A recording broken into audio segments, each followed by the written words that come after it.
හරි සාදරයෙන් පිළිගන්නවා YouTube channel එකට. ඉතින් අද බලමු VTC update එක මොන වගේ වෙයිද කියලා. ඉතින් මම ඊයේදී වලට sell position එකක් දුන්නා. ඉතින් ඒක fail වෙලා තියෙනවා වලට වෙනවා ඇති. මම මේකදී කිව්වා මේකද hedge mode එක පාවිච්චි කරොත් පොඩ්ඩක් හොඳයි කියලා. ඉතින් අපි මෙතන hedge mode එක පාවිච්චි කරොත් එහෙම දැන් අපි මම ඊයේ කියලා දුන්නා නේ කොහොමද පාවිච්චි කරන්නේ කියලා. ඉතින් මෙතන hedge මම මේක ගැන හරියට වීඩියෝ එකක් ගෙන්න ඉතින් බලන්න.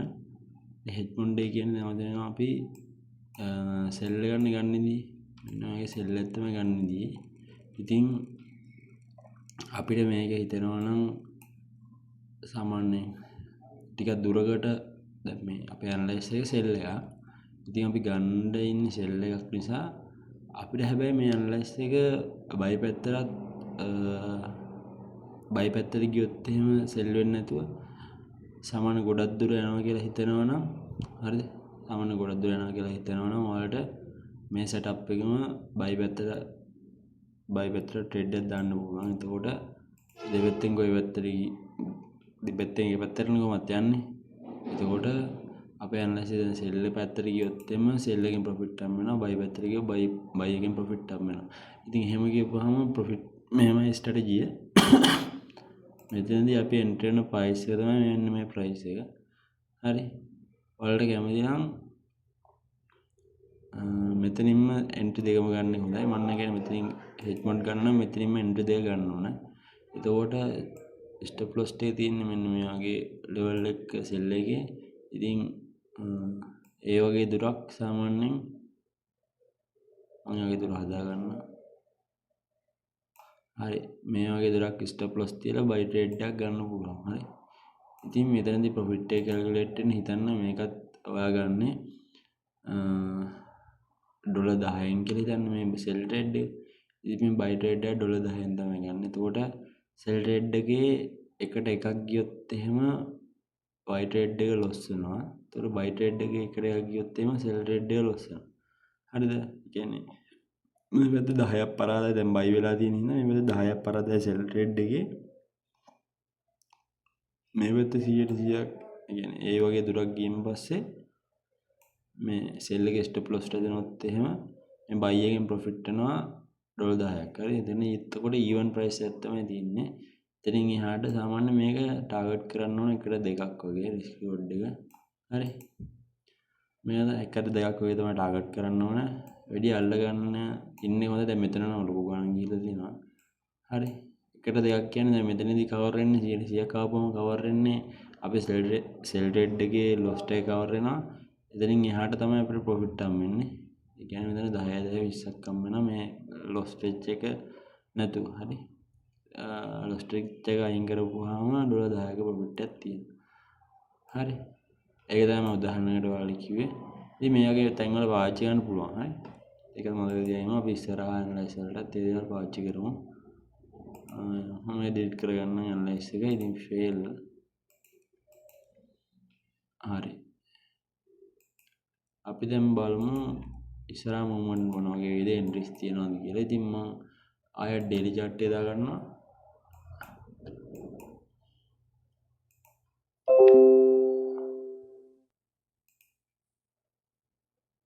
හරි දැන් මෙතෙන්ට ඇවිල්ලා තියෙනවා.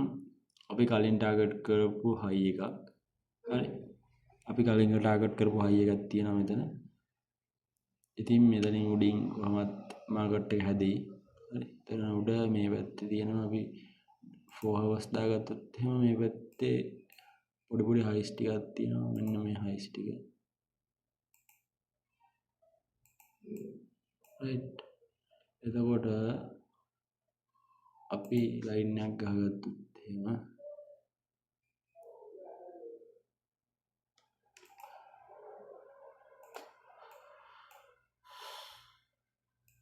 මෙන්න මේ වගේ මේ පොඩ්ඩක් කොට කරගමු.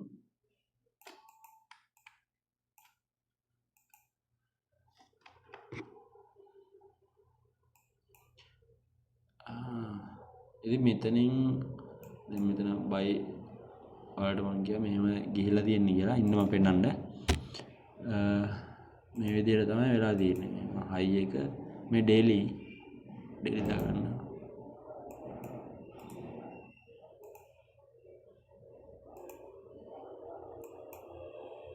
පැහැදිලිව පේනවා ඇති ඩේලි එකේ මෙන්න මේ විදිහට තමයි ගිහිල්ලා තියෙන්නේ. සෝරි. ඉතින් රීට්‍රේස්මන්ට් එක මේ විදිහට මේ පැත්තට එන්න ඕන. ඒක තමයි අපි ලොකු ටයිම් ෆ්‍රේම් වලින් බලලා තියෙන්නේ. රීට්‍රේස්මන්ට් එක එන්න ඕන. ඉතින් රීට්‍රේස්මන්ට් එකේදී දැන් මෙතනින් මම ඒක කියනවා අඩු ටයිම් ෆ්‍රේම් එකකට ගිහිල්ලා. හරි.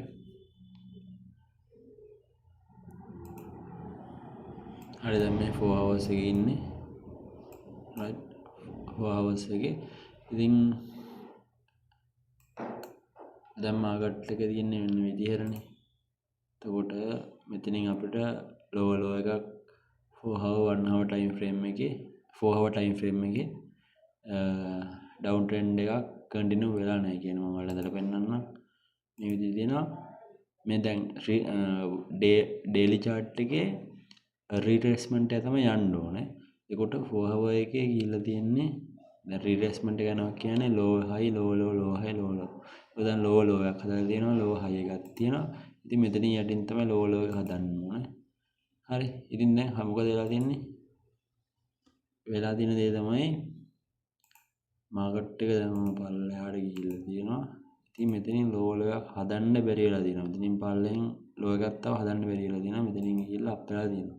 ඒ කියන්නේ ආය මාකට් එක අප්සයිඩ් ගිහිල්ලා තමයි මාකට් එක ඩවුන් වුණොත් ඩවුන් වෙන්නේ. මොකද මෙතනින් හදන්න බැරි වෙලා තියෙනවා. හදන්න බෑ කියන්නේ මෙතන මොන හරි low එකක් මෙතන මොන හරි previous high එකකට උඩින් මාකට් එක හදලා තමයි ආය පල්ලෙහාට ගියොත් පල්ලෙහාට යන්නේ. හරි. එතකොට අපි ටාගට් කරන්න ඕනේ මෙන්න මේ high එක සහ මෙතන තියෙන high එක. දැන් මෙතන තියෙන high එකට ඔන්න මෙන්න තියෙන්නේ කඩන්න. ගොඩක් දුරට මේ high එක උඩම තියෙන high එකත් කඩයි. ඉතින් අපි කඩන්න පුළුවන් අඩුම high එක තමයි අතරම මෙන්න මෙතන තියෙන high එක. සහ මෙතන පොඩි පොඩි highs තියෙනවා previous. ඉතින් ඒ වගේ තැන් වල liquidity ගොඩක් තියෙනවා. ඉතින් අපි target point දෙකක් තියෙනවා. ප්‍රධාන target point එක තමයි මෙන්න මේ පාද තියෙන lows ටික. පාද තියෙන highs ටික. ඊට අමතරව මෙන්න මේ තියෙන top එකම top එකට උඩින් මාකට් එක යන්න පුළුවන්. ඒ කියන්නේ මෙතන තියෙන highs point උඩින් මාකට් එක point එකට මාකට් එක යන්න පුළුවන් මේ විදිහට. right. ඊට පස්සේ තමයි මාකට් එක පොඩි රිවර්සල් එකක් ගන්න. හරි. ඉතින් දැනට ඔච්චරයි. තව බලමු අපි time frame අඩු කරා 4 hours එකේ මම දැන් අරක මගා ගන්නවා. අපේ idea එකත් හදාගත්තේ 4 hour එකේ ගත්තාම යාළුවනේ පොඩි retracement එකක් මේ විදිහට දීලා මාකට් එක මෙතන මේ විදිහට අප් වෙන්න පුළුවන්. හරි. එතකොට මේක ඔයාලා බලලා ගන්න 1 hour 15 minute වගේ entries ඇති.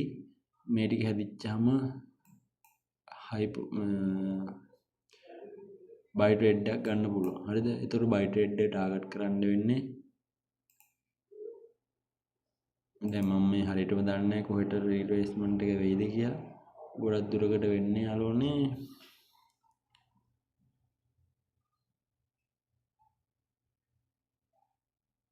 එතන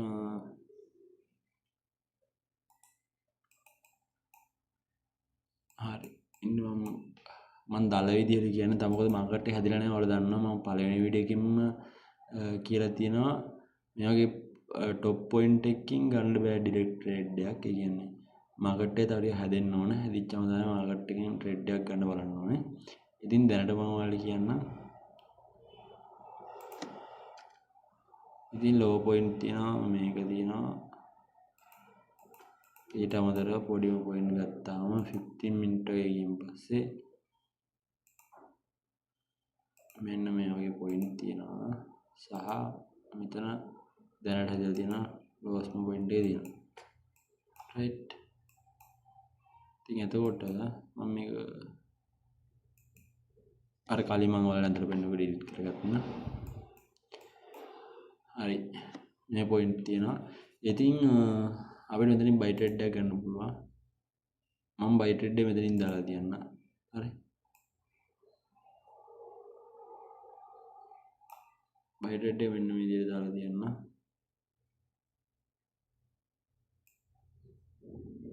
ස්ටොප් ලොස් සාමාන්‍යයෙන් කඩන්න පුළුවන් උපරිම ලෙවල් එකට මම දානවා මෙතෙන්ට. රයිට්. ඊළඟට ටාගට් පොයින්ට් මම මෙතෙන්ටම දික් කරන්නම්. මේ අතරමැදින් වලට මේ එක්සිට් වෙන්න පුළුවන්. හරි. ඔයාලට මේකදී හෙඩ් මොන්ඩේ පාවිච්චි කරන්නත් පුළුවන්. මෙතනදී හෙඩ් මොන්ඩ් එක යූස් කරනවා නම් මෙතන තව කන්ෆර්මේෂන් මොනවත් නැහැ. හරි. මේක රිට්‍රේස්මන්ට් එකක් ගන්න පුළුවන් පොඩි දුරකට. ඉතින් ඔයාලට පුළුවන් මෙතනදී සෙල් ට්‍රේඩ් එකක් ගන්න. ඒ ගන්න මෙහෙමයි. ඉන්ෂුරන්ස් එකක් විදිහට තමයි අපි මේ සෙල් ට්‍රේඩ් එකේ මේ වේ ගන්න ඕන බලන්න. සෝරි බයි ට්‍රේඩ් එක. සෙල් ට්‍රේඩ් එක තමයි. ඒ කියන්නේ මෙන්න මේ විදිහට මෙතෙන්ට අපේ බයි ට්‍රේඩ් එකේ ස්ටොප් ලොස් ටික තියෙන තැනට මේ විදිහට ටාගට් කරලා මේකේ ස්ටොප් ලොස් තියන්න ඕන එකට එකක් වගේ. රයිට්. මේකෙදි වෙන්නේ මේක සෙල් ට්‍රේඩ් එක. හරි. බයි ට්‍රේඩ් එකේ ටාගට් පොයින්ට් එක තමයි මේ උඩම තියෙන හයි එක. හරිද? එතකොට බයි වෙන්න පුළුවන් ඒ වගේ දුරක්. එතකොට සෙල් ට්‍රේඩ් එක තමයි සෙල් ට්‍රේඩ් එකකින් මේකයි වෙන්නේ. සෙල් ට්‍රේඩ් එක ගත්තාම බයි ට්‍රේඩ් එකත් ඕපන් වෙනවා සෙල් ට්‍රේඩ් එකත් ඕපන් වෙනවා. එතකොට මේකේ බයි ට්‍රේඩ් එකේ ස්ටොප් ලොස් ඇදුනොත් එමේ කියන්නේ සෙල් ට්‍රේඩ් එකේ එකට එකක් යනවා. හරි දෙකම සමානයි. එතකොට ඊවන් වෙනවා. ඒ කියන්නේ සෙල් ට්‍රේඩ් එක ලොස් වෙනවා මෙතෙන්ට ගියොත් මේ විදිහට මෙතෙන්ට ගියොත් එමේ සෙල් ට්‍රේඩ් එක ලොස් වෙනවා. ඒ කියන්නේ මෙන්න මේ ඇඳලා තියෙන ඒ ප්‍රයිස් එකට ගියොත් එමේ සෙල් ට්‍රේඩ් එක ලොස් වෙනවා. බයි ට්‍රේඩ් එක ලොස් වෙනවා. සෙල් ට්‍රේඩ් එක ප්‍රොෆිට් වෙනවා. හරිද? එතකොට ඊවන්. ඉතින් ඊවන් එකක් කරගන්න මොකද මේකේ පල්ලෙහාට ටාගට් කරන්න අමාරුයි. හරි. මෙතන පල්ලෙහාට ටාගට් කරන්න අමාරුයි. මොකද මෙහෙම සිද්ධියක් වුණොත් එහෙම මේ දෙකම ලොස් වෙනවා.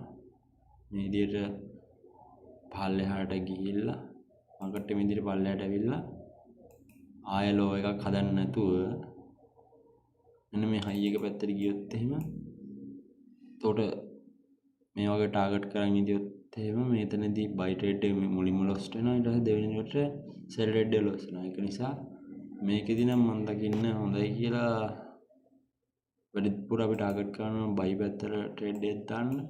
ඉතින් එතකොට ඔයාලා ටාගට් කරන්න සෙල් ට්‍රේඩ් එකේ එකට එකක් වගේ. එතකොට සෙල් වුණොත් අපිට ඊවන් වෙනවා. මෙතෙන් ස්ටොප් ලොස් හදනොත් එimhe ඊවන් වෙනවා. එතකොට දෙකෙන් මේකෙන් සෙල් ට්‍රේඩ් එකෙන් ප්‍රොෆිට් වෙනවා. බයි ට්‍රේඩ් එක ලොස් වෙනවා. එතකොට අපිට ලොස් එකක් නැහැ ඊවන් එකක් තියෙන්නේ. මෙතනදී ටාගට් කරාම එකට දෙකක් වගේ හම්බ වෙනවා. දෙකකට වැඩි හම්බ වෙනවා. ටාගට් කරාම අපි එකට දෙකක්. හරි. එකට දෙකක් ටාගට් කරමු. අනන මතක තියාගන්න මෙතන එක ට්‍රේඩ් එකක් ලොස් වෙනවානේ. බයි වුණොත් එහෙම මාකට් එක මෙන්න මේ විදිහට බයි වුණොත් එහෙම මෙතනදී සෙල් ට්‍රේඩ් එක ලොස් වෙනවා. එතකොට බයි ට්‍රේඩ් එක තමයි රන් වෙන්නේ. හොඳට මතක තියාගන්න මේ වගේ මාකට් එක සෙල් ට්‍රේඩ් එක ලොස් වෙලා බයි ට්‍රේඩ් එක ප්‍රොෆිට් වෙන ගමන් තියෙනවා නම් එන්ට්‍රි ප්‍රයිස් එක බයි ට්‍රේඩ් එක එන්ට්‍රි ප්‍රයිස් එක ගේන්න මෙතන තියෙන සෙල් ට්‍රේඩ් එකේ ස්ටොප් ලොස් එක ළඟට ගේන්න. හරි. කියන මෙන්න මේ ප්‍රයිස් එකට ගේන්න ඕනේ. මෙන්න මේ ප්‍රයිස් එකට. මම ඒකට තව උදාහරණයක් පෙන්නන්න මම ඉතින්ම දාගන්නවා සේම් විදියට 1 to 1 එකක් දාගන්න. 1 to 1 කියන්නේ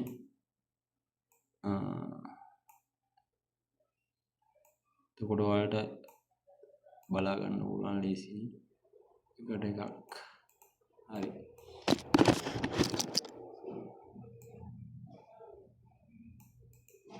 ඔන්න බලන්න දැන් බයි ට්‍රේඩ් එක මෙතෙන්ට ඇදුනොත් එහෙම සෙල් ට්‍රේඩ් එක ලොස් වෙනවා.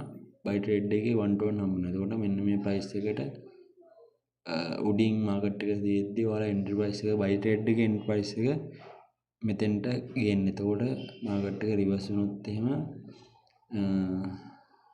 මේ ට්‍රේඩ් දෙකෙන්ම ඔයාලට පාඩුවක් වෙන්නේ නැහැ. ලාභයකුත් නැහැ. ඔයාලා ලාභය බලාපොරොත්තු වෙනවා නම් ටාගට් පොයින්ට් එක තියෙනවනේ මෙන්න මෙතන හයි එකට. හරි. එකට දෙකක් වැදිච්චාම මේ ට්‍රේඩ් එකෙන් ලොස් වෙන එකත් එක කවර් වෙලා තව ප්‍රොෆිට් එකක් එනවා. හරි. ඉතින් ඕක තමයි BTC අප්ඩේට් එක සහ ස්ට්‍රැටජි එක. ඉතින් හැමෝටම ජය වේවා. පිස්සරණයි.